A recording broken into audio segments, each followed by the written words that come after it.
সুপ্রিয় শিক্ষার্থী, অভিভাবক, কলিগ এবং আমার বন্ধুরা, আসসালামু আলাইকুম। আজকের আমার এই ভিডিওটা মূলত যারা এই বছর এসএসসি পাস করে ঘরে বসে আছে তাদের উদ্দেশ্যে। আমি শিক্ষার্থীদের উদ্দেশ্যে বলবো, তোমরা রেজাল্ট পেয়ে গেছো ইতিমধ্যে।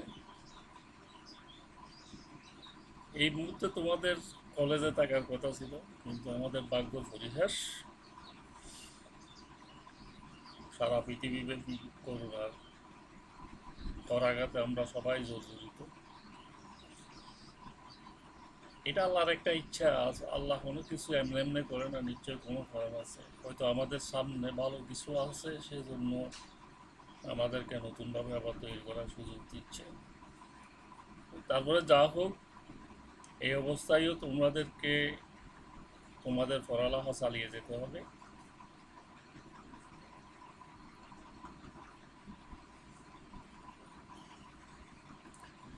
আর এই মুহূর্তে সময় নষ্ট না করে তোমরা তোমাদের পড়ালেখা যাতে শুরু করতে পারো, আমার আজকের এই ভিডিওটা সেই উদ্দেশ্য। কিছুদিনের মধ্যে হয়তো তোমাদের এই ভর্তি প্রক্রিয়া কার্যক্রম শুরু হয়ে যাবে, কিন্তু এই মুহূর্তে তোমরা বসে না থেকে লেখাপড়া শুরু করে দিতে পারো। আর নতুন বই কিনতে না পারলেও কোনো অসুবিধা নেই। প্রত্যেকের আত্মীয় স্বজন আছে, বন্ধু বান্ধব আছে, তাদের কাছ থেকে তোমরা বইগুলি সংগ্রহ করে পড়া শুরু করে দিতে পারো। আর যেহেতু আমি একজন সায়েন্সের ছাত্র এবং সায়েন্সের শিক্ষার সাথে জড়িত আছি, আমি অবশ্য সায়েন্স সম্পর্কেও কিছু বলবো তোমাদেরকে। তবে অন্যান্য গ্রুপের জন্য কোনো সমস্যা নাই।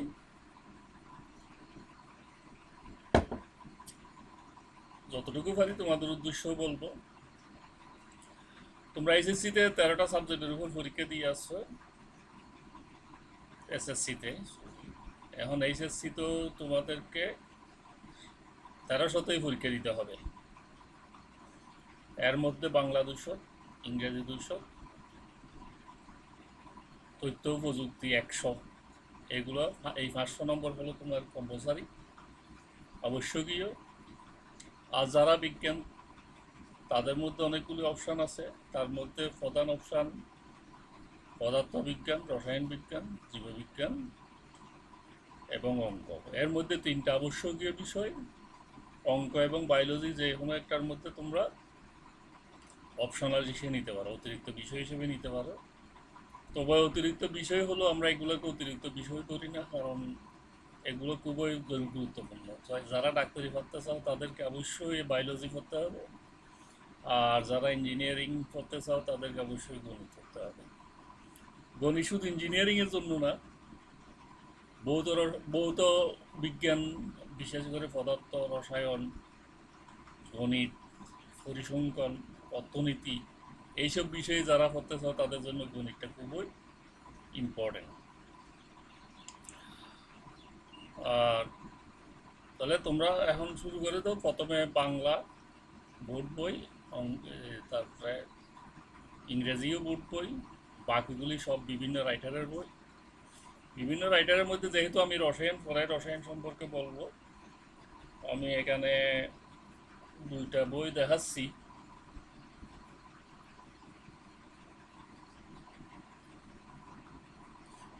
রসায়ন দ্বিতীয় পত্র, রসায়ন প্রথম পত্র, সঞ্চিত কুমার গুহ।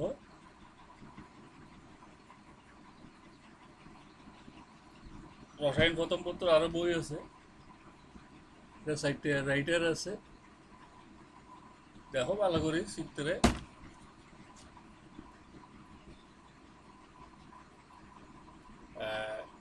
প্রথম পত্র, রসায়ন দ্বিতীয় পত্র,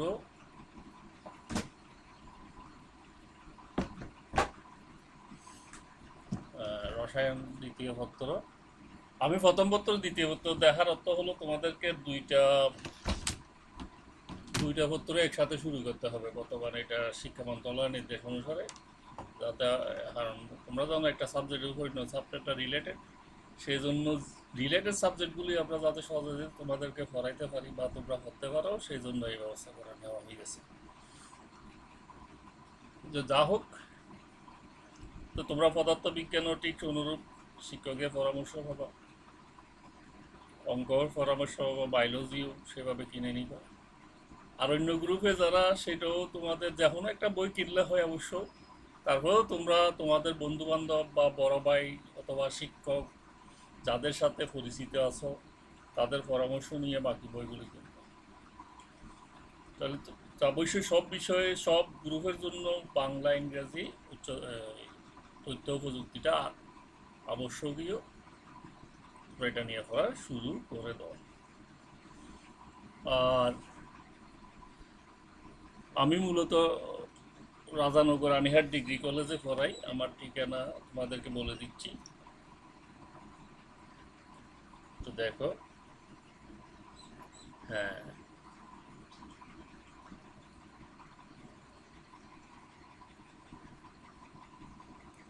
আমার ঠিকানাটা দিচ্ছি। Mohammad Nurul Afsar, lecturer, department of chemistry, Rajanagar Ranihat degree college, Tangunia, Chittagong.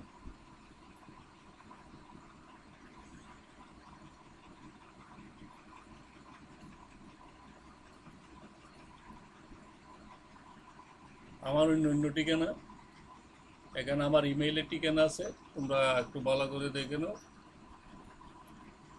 Facebook ঠিকানা আছে, টুইটারের ঠিকানা আছে, ইউটিউবের ঠিকানা আছে, হোয়াটসঅ্যাপের ঠিকানা আছে, ইমোর ঠিকানা আছে, সর্বোপরি আমার ইমেইল তো বলেছিলেই, আমার সরাসরি ফোন নম্বরেরও ঠিকানা আছে। তোমরা এইসব নম্বরে আমার সাথে যোগাযোগ করতে পারো।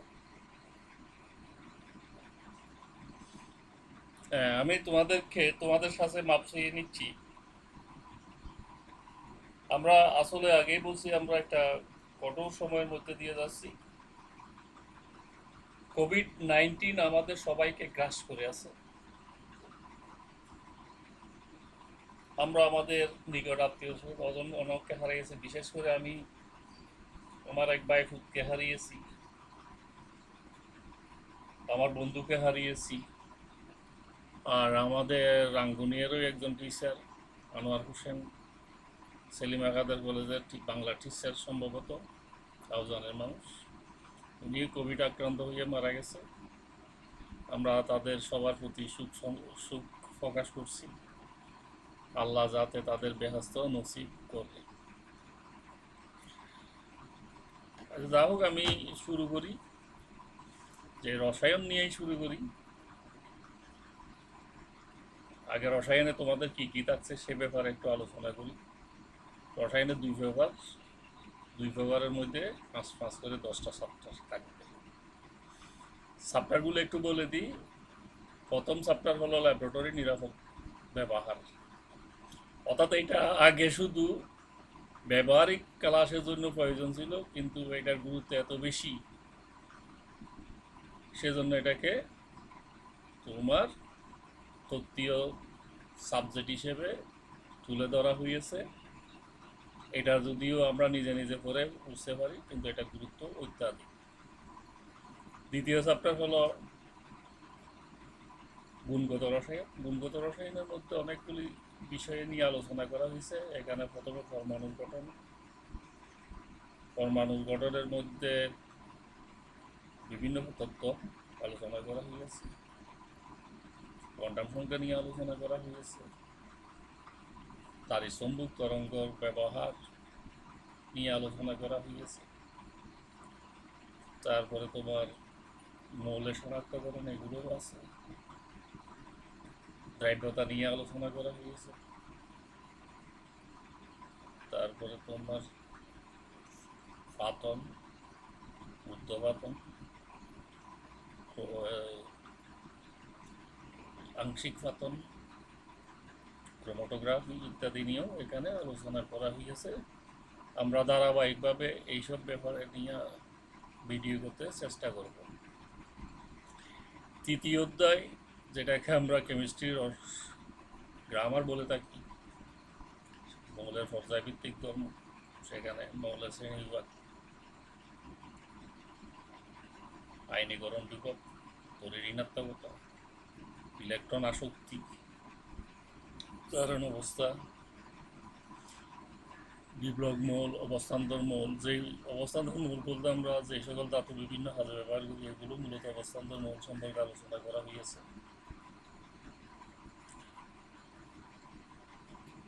তারপরে তোমার রাসায়নিক বন্ধন, আমরা গতানুগতিক যে বন্ধন, সেই বন্ধনের বাইরে গিয়ে আরো কিছু বন্ধন নিয়ে আমাদের এখানে আলোচনা করা হবে। আমরা আগে যে ধারণাটা ছিল বন্ধন সম্পর্কে, যে ইলেকট্রন গ্রহণ ক্রিয়া বা শেয়ারের মধ্যে বন্ধন হয়, কিন্তু এখানে গিয়ে পাবে ইলেকট্রন না, মূলত বন্ধন গঠনের পিছনে কাজ করে অরবিটাল। এগুলো নিয়ে এখানে আলোচনা করা হবে। আবার অরবিটালের অধিক্রমণের ফলে যে বন্ধন হয়, সিগমা বন্ধন, পাই বন্ধন। আর সিগমা বন্ধন গঠিত হলো, এরা অরবিটালগুলি কি সরাসরি যুক্ত হয় নাকি এদের মধ্যে কোনো মিশ্রণ ঘটে? অবশ্যই মিশ্রণ ঘটে। মিশ্রণ ঘটে যে অরবিটালটা হয় তাকে আমরা সংকর অরবিটালগুলি, এগুলো এখানে আলোচনা করা হয়েছে। তারপর আবার যেহেতু আমরা জানি আইনিক সমযোজী সন্নিবেশ মূল তিনটা বন্ধনই, কিন্তু এখানে ব্যতিক্রম তোমরা আলোচনা করা হবে, যেমন আইনিক বন্ধন কেন সমযোজী বৈশিষ্ট্য প্রকাশ করে, সমযোজী বৈশিষ্ট্য কেন আইনিক বৈশিষ্ট্য প্রকাশ করে, এগুলো নিয়ে আলোচনা করা হবে। পোলার আয়ন নিয়ে আলোচনা করা হবে। হাইড্রোজেন বন্ধন, যেটা খুবই গুরুত্বপূর্ণ, যেটা না হলে মনে হয় মানব জাতি সৃষ্টি হতো না, মানব জাতি কি কোনো জীবই সৃষ্টি হতো না। সে হাইড্রোজেন বন্ধন নিয়ে এখানে আলোচনা করা হবে। তারপরে গ্যাস ঘনপদার্থ কেন তরল হয়, কঠিন হয়, সে ব্যাপারেও মোটামুটি এখানে আলোচনা করা হবে। চতুর্থ অধ্যায় হলো তোমার রাসায়নিক পরিবর্তন। রাসায়নিক পরিবর্তনের মধ্যে অনেকগুলি ব্যাপার আছে। তার মধ্যে প্রধান ব্যাপার হলো গ্রিন রসায়ন, যেটা খুবই একটা জনপ্রিয় কনসেপ্ট বর্তমানে। এর মাধ্যমে অ্যাটম ইকোনমিটা বেশি গুরুত্বপূর্ণ। এর মানে আমরা জানি বিভিন্ন পদার্থ থেকে নতুন পদার্থ সৃষ্টি হয়, কারণ পদার্থ ধ্বংস বা সৃষ্টি হয় না, এটা মানে মোটামুটি কনভার্সন হয়। গ্রিন রসায়নের উদ্দেশ্যই হলো মিনিমাম ইনপুট দিয়ে ম্যাক্সিমাম আউটপুট বাইর করা। এর অর্থ হলো বিক্রিয়ককে ম্যাক্সিমাম উৎপাদে পরিণত করা, এই প্রক্রিয়াটা এখানে আলোচনা করা হয়েছে। দ্বিতীয় হলো রাসায়নিক বিক্রিয়ার গতি। রাসায়নিক বিক্রিয়া অনেক কত বিক্রিয়া আছে, বিক্রিয়া সংগঠিত হলে অনেক সময় লাগে, আবার কিছু বিক্রিয়া আছে সরাসরি সংগঠিত হয়। তো কেন সংগঠিত হয় এইসব নিয়ে এখানে আলোচনা করা হয়েছে। এবং রাসায়নিক বিক্রিয়ার উপর বিভিন্ন বিজ্ঞানীর বিষয় নিয়ে আলোচনা আছে, যেমন তোমার আর্হেনিয়াসের সমীকরণ আছে, প্রভোকের ধর্ম আছে। এগুলো আমরা যখন ধারাবাহিকভাবে আলোচনা করবো এগুলো দেখতে পাবো। দ্বিতীয় অংশে থাকবে তোমার রাসায়নিক সাম্য অবস্থা, অর্থাৎ কোনো রাসায়নিক বিক্রিয়াতে সম্পূর্ণ উৎপাদে পরিণত হয় না।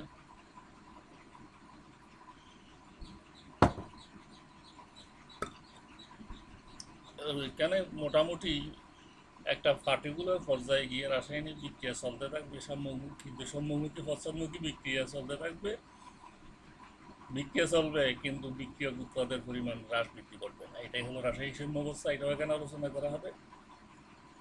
রাসায়নিক সাম্য অবস্থায় বিভিন্ন সাম্য দুর্ভোগ,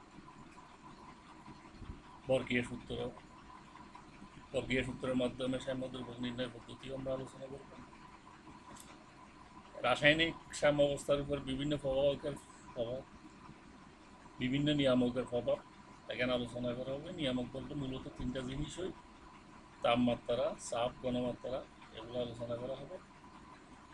লাসাটালিয়ের নীতি নিয়েও আলোচনা করা হবে। লাসাটালিয়ের নীতি মূলত সাম্য অবস্থায় উপরে বিভিন্ন নিয়ামক অ্যাপ্লাই করে রাসায়নিক বিক্রিয়া যাতে সম্মুখী বিক্রিয়ার গতি বাড়ানো যায় সেই ব্যাপারে আলোচনা করা।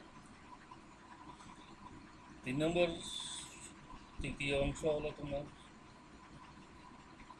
অম্লহার সাম্য ব্যবস্থা বলতাম আগে আমরা এটাকে, এখানে আসলে অনেকগুলো কিছুই আছে। পিএইচ আছে, পিএইচ সম্পর্কে এখানে বলা হবে। পিএইচ তো তোমার হাইড্রোজেন আয়নের শক্তি, আসলে মূলত হাইড্রোজেন আয়ন এটা নির্ণয় করার জন্য অনেকগুলি প্রক্রিয়া আছে, প্রক্রিয়াটা এখানে বেশ জটিল। আমরা ধাপে ধাপে এগুলো এখানে আলোচনা করব। আমি হয়তো কিছুদিনের পরে এই চ্যাপ্টারের উপরে ভিডিও করা শুরু করে দিব। তো যাদের উদ্দেশ্যে করি না কেন, তোমরা ভিডিওটা দেখতে পারো। বাফা দ্রবণ খুব ইম্পর্টেন্ট একটা ফ্যাক্টর। আর যেমন আমি উদাহরণ দিই, রক্ত একটা বাফা দ্রবণ। রক্তকে আল্লাহ তাআলা আমাদের এমনভাবে বানিয়ে দিছে, এর পিএইচ সবসময় 7.4 থাকে। এর থেকে একটু এদিক ওদিক করলে আমাদের জীবনের সংকটাপন্ন হয়ে যেত। এই বাফা দ্রবণ, ক্রিয়া কৌশল, বাফা দ্রবণ নিয়ে হ্যান্ডারসনের সমীকরণ, এগুলো বিস্তারিত এখানে আলোচনা করা হবে। তারপরে তোমার এই সবল অ্যাসিড, দুর্বল অ্যাসিড, দুর্বল অ্যাসিডের মধ্যে বিয়োজন ধ্রুবক, তারপরে অসওয়াল্ডের লঘুকরণ সূত্রের মাধ্যমে পিএইচ নির্ণয় করা, এগুলো এখানে আলোচনা করা হবে। চতুর্থ অংশ হলো তাপ রাসায়নিক সমীকরণ। তাপ রাসায়নিক, রাসায়নিক বিক্রিয়া, তাপ উৎপত্তি, তাপাহারি, আমরা এই বিক্রিয়াগুলি জানি। তাহলে বিভিন্ন ক্ষেত্রে দ্রবণ তাপ, রসমন তাপ, বিক্রিয়া তাপ, উত্তোলন তাপ, পরমাণু গরম তাপ, এই তাপগুলি নিয়ে বিস্তারিত আলোচনা করা হবে। এই তাপ সম্পর্কীয় কতগুলি সমীকরণ, ল্যাভসিয়া লাপ্লাসের সমীকরণ, হ্যাসের সূত্র, এগুলো এখানে বিস্তারিত আলোচনা করা হবে। এই হলো মোটামুটি চতুর্থ অধ্যায় সম্পর্কে তোমাদেরকে দিক নির্দেশনা। এখন পঞ্চম অধ্যায় আছে। পঞ্চম অধ্যায় হলো তোমার, এটাও তোমরা নিজে নিজে প্রথম অধ্যায়ের মধ্যে নিজে নিজে পরে বুঝতে পারবা, কর্মমুখী রসায়ন। এটা অনেক কিছু তোমরা আমাদের চাচা চাচি যারা দাদা দাদির কাছ থেকে রেফারেন্স করতে পারো। মধ্যে আছে খাদ্য সংরক্ষণ, খাদ্য কীভাবে নিরাপদ খাদ্য সংরক্ষণ করা যাবে। যেমন আম সপ্তাহ বিভিন্ন জন আমকে সংগ্রহ করে, জলপাইকে সংগ্রহ করে, মাছকে বিভিন্ন হয়ে সংরক্ষণ করে যাতে ভবিষ্যতে হওয়া যায়। আমরা বিভিন্ন করতে, এই যে দান, আমাদের দুইবার দান উৎপন্ন হয়, কিন্তু আমাদের 12 মাস খেতে হয়। এই দানগুলো কীরকম, এটা আমরা মোটামুটি আমাদের চোখের সামনে দেখা আছে। তারপর আমরা বিভিন্ন জীবাণুনাশক নিয়ে আলোচনা করবো। গ্লাস ক্লিনার, টয়লেট ক্লিনার, এগুলো বেশি দুধ থেকে কীভাবে মাখন করে, এগুলো নিয়ে আলোচনা করা হবে। মেহেন্দি তোমরা ব্যবহার করো, কীভাবে মেহেন্দি তৈরি করা হয়, এটাও আলোচনা করা হবে। সোনো, আমরা দৈনন্দিন জীবনে সোনো ব্যবহার করি, কোল্ড ক্রিম ব্যবহার করি, আফটার শেভ লোশন ব্যবহার করি, এগুলো আলোচনা করা হবে। খাদ্যকে সুস্বাদু করার জন্য ভিনেগার নামক একটি পদার্থ আছে, সে ভিনেগারই জানি, কিন্তু ভিনেগারটা আসল কি সে ব্যাপারে এখানে আলোচনা করা হবে। এই হলো মোটামুটি প্রথম পত্র নিয়ে বিস্তারিত আলোচনা। তো তোমরা শুরু করে দিতে পারো কোনো টিচারের সাহায্য ছাড়াই, প্রথম পত্র নিজে নিজে পড়ে, ল্যাবরেটরির নিরাপদ ব্যবহার এবং পঞ্চমুদ্রাটাও নিজে নিজে পড়ে তোমরা অনেকটা বুঝে নিতে পারো। তো পঞ্চমুদ্রার মধ্যে সবচেয়ে বেটার হবে এই যে পয়েন্টগুলি লেখা আছে, এগুলো নিয়ে তোমাদের মা, চাচা চাচি, দাদি, ওরা বেশ তোমাদেরকে ভালো পরামর্শ দিতে পারবে। তাহলে প্রথম পত্র নিয়ে আমার আলোচনা মোটামুটি এখানে শেষ হলো। দ্বিতীয় পত্র আমরা পরিবেশ রসায়ন করবো। পরিবেশ রসায়নের মধ্যে পদার্থের বিভিন্ন অবস্থা, ঘূর্ণিঝড়, যেমন কিছুদিন আগে আইমান ঘূর্ণিঝড় হয়ে গেল, যে ঘূর্ণিঝড়ের কেন হয় সেটাও পরিবেশ রসায়নের একটা অংশ। এখানে আমরা আরও করব গ্যাস সম্পর্কীয় বিভিন্ন তত্ত্ব, যেমন বয়েলের সূত্র, সালসের সূত্র, রোগড্ডুর সূত্র, তারপরে ব্যান্ডারওয়ালের সূত্র, সরি গ্রাহামের ব্যাপন সূত্র, তারপর গ্যাস তরলীকরণ, এগুলো নিয়ে মোটামুটি এখানে আলোচনা হবে। তারপরে তোমার নাইট্রোজেন ফিক্সেশন খুব একটা ইম্পর্টেন্ট বিষয় আলোচনা করা হবে। পরিবেশের দূষণের মধ্যে বায়ু কীভাবে দূষিত হয় সেটা আলোচনা করা হবে। নিরাপদ পানি সম্পর্কে, নিরাপদ পানির বিইউডি, সিইউডি, টিডিএস, ডিইউ, এই শব্দগুলি নিয়ে আমরা এখানে পরিচিত হব। তারপরে পানিকে নিরাপদ রাখার জন্য আমাদের কী কী ব্যবস্থা নিতে হবে সেটাও আলোচনা এখানে করা হবে। পানির মধ্যে হেভি মেটাল যেমন ক্রোমিয়াম, ল্যাড ইত্যাদি মিশ্রিত হইয়া পানি, আর্সেনিক ইত্যাদি মিশ্রিত হইয়া পানি কীভাবে দূষিত হয় এবং দূষণের পরিপ্রেক্ষিতে কীভাবে মানুষের শরীরে ক্যান্সার সৃষ্টি হয়, এগুলো নিয়েও এখানে আলোচনা করা হবে। আর দ্বিতীয় অধ্যায়ে আমরা জৈব যৌগ একবারে পুরো, আগে জৈব যৌগ নিয়ে 9টা চ্যাপ্টার ছিল, 9টা চ্যাপ্টারকে এখন একটা চ্যাপ্টার ঢুকিয়ে দিছে। আরও ইম্পর্টেন্ট বিষয় হলো ওই 9টা চ্যাপ্টারের বাইরেও এখানে অনেক কিছু আলোচনা করা হয়েছে। তবে তোমাদের ভয় পাওয়ার কিছু নাই, এগুলো যখন আমরা ধারাবাহিক সেকশন 1 আলোচনা করব তখন তোমরা এটা বিস্তারিত জানতে পারবে। ভিডিও বড় হয়ে যাচ্ছে বলে আমি আর একটু সংক্ষেপ করে ফেলতেছি। তৃতীয় অধ্যায়ে আমরা আলোচনা করব পরিমাণগত রসায়ন। অর্থাৎ পরিমাণগত রসায়ন বলতে আমরা একটা দ্রবণে কতটুকু দ্রব দ্রবীত থাকে, দ্রবণের ঘনমাত্রা ইত্যাদি নিয়ে আলোচনা করা হয়। তারপরে যারা এখানে অম্লহার সাম্যাবস্থা, অম্লহার সাম্যাবস্থার উপরে দ্রবণের ঘনমাত্রা নির্ণয় করব। তারপর তোমার চারণ বিজারণ বিক্রিয়ার মাধ্যমে আমরা আয়রন এবং কভারের পরিমাণ নির্ণয়ের প্রক্রিয়া বর্ণনা করব। মোটামুটি এগুলো নিয়ে এখানে আলোচনা করা হবে। আর চতুর্থ অধ্যায়ে থাকবে তড়িৎ রসায়ন। তড়িৎ রসায়নের মধ্যে দুই ধরনের আমরা তড়িৎ তো বিশাল ব্যাপার, এখানে মোটামুটি তড়িৎ কোষ নিয়ে আলোচনা করা হবে। আমরা জানি দুই ধরনের তড়িৎ কোষ আছে, একটা হলো তড়িৎ বিশ্লেষণ কোষ আর একটা হলো তড়িৎ রসায়নিক কোষ বা গ্যালভানিক কোষ। তড়িৎ বিশ্লেষণ কোষ মূলত বাইরের বিদ্যুৎ ব্যবহার করে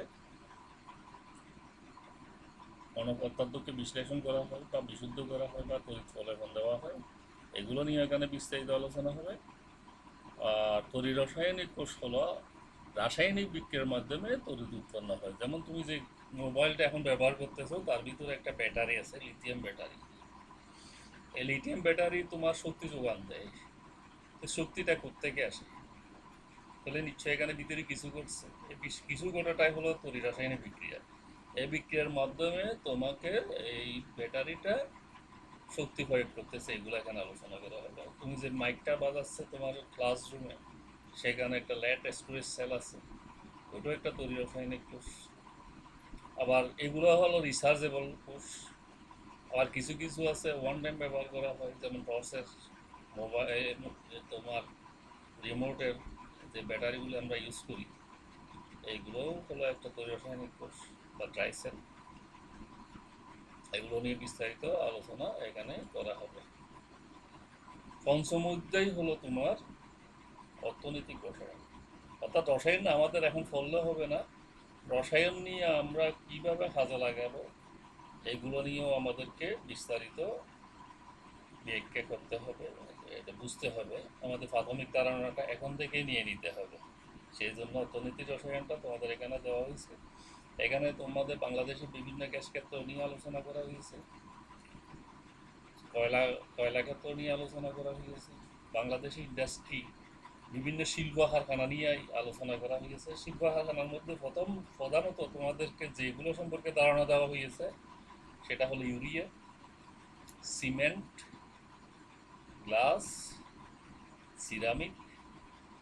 বাংলাদেশের জন্য অর্থকারীপূর্ণ চামড়া, যদিও বর্তমানে এটা আমাদের জন্য খুবই একটা শোচনীয় ব্যবহার হয়ে গেছে, তারপরে আমরা আশা করব এটা আবার সুদিন করে থাকবে। এই চামড়ার ব্যাপারটা নিয়েও এখানে আলোচনা করা হয়েছে। শুধু তাই নয়, এই সকল শিল্পের মাধ্যমে আমাদের পরিবেশ কিভাবে দূষণ হচ্ছে, সে দূষণ যাতে ঠেকানো যায় সেই ব্যাপারে এখানে আলোচনা করা হয়েছে। দূষণ ঠেকানো এটা গুরুত্বপূর্ণ। এখন পরিবেশ, আমরা তো শুধু জীবিকা না, জীবনটাও ইম্পর্টেন্ট।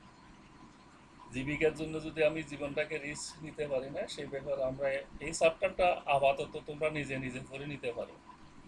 এখানে অনেক কিছু নিজে পড়ার বিষয় আছে। আর যেটার জন্য রাসায়নিক সমীকরণ আছে, এগুলো আহামরি কিছু না, সমীকরণগুলি প্র্যাকটিস করলে হয়ে যাবে।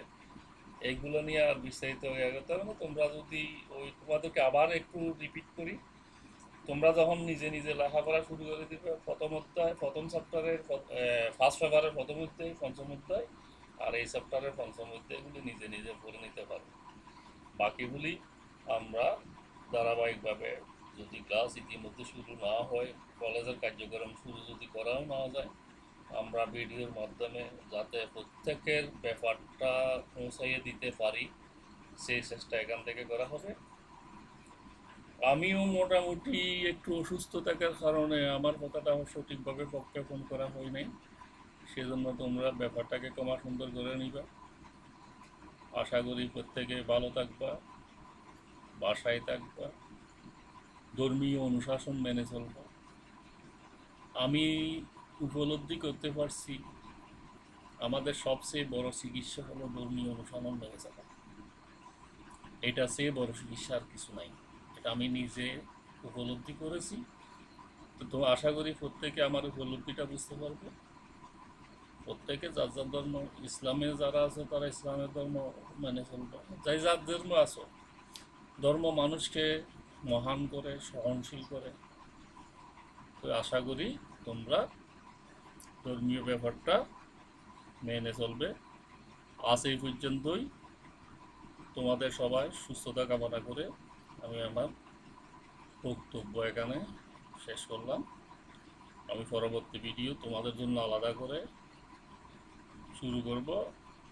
প্রথম প্রথম পত্রের দ্বিতীয় অধ্যায় থেকে শুরু করব বলে আশা করি। এটা খুবই একটা ইম্পর্টেন্ট জিনিস। তো আশা করি তোমরা ব্যাপারটা তখন থেকে দেখবা। তো আমি এমনি কিছু কিছু ভিডিও এখন দিচ্ছি যে এটা জেনারেলি ওরা ফার্স্ট ইয়ার সেকেন্ড ইয়ার যারা আছে তাদের উদ্দেশ্যে আমি এখন উল্লেখ করে নিব, যারা যাতে শুধু তোমাদের জন্য ভিডিওটা করা হয় সেই জন্য আমি উল্লেখ করবো এবার থেকে। ওরা সেই ভিডিওগুলি দেখবা। আমি চেষ্টা করব যাতে কম ডাটা খরচ করে বেশি তথ্য দেওয়া যায়। আর সবচেয়ে বড় কথা, যদি ভিডিও থেকে সব কিছু বুঝতে নাও পারো তাহলে তোমরা আমার যে ঠিকানা দিচ্ছি এই ঠিকানায় সরাসরি যোগাযোগ করতে পারবো। মেসেঞ্জারও যোগাযোগ করতে পারো, হোয়াটসঅ্যাপে পারো, ইমোতে পারো, সরাসরি ফোন করেও পারো, ইমেইল করেও পারো। তোমাদের তোমাদের প্রতিক্রিয়ার জন্য আমি বসে আছি। আশা করি তোমরা তোমাদের প্রতিক্রিয়া জানাবে। তাহলে এইভাবে আমি আমার আজকের ভিডিওটা শেষ করলাম। সবাই ভালো থাকো, সুস্থ থাকো, নিরাপদে থাকো, বাসায় থাকো। খুদা হাফেজ।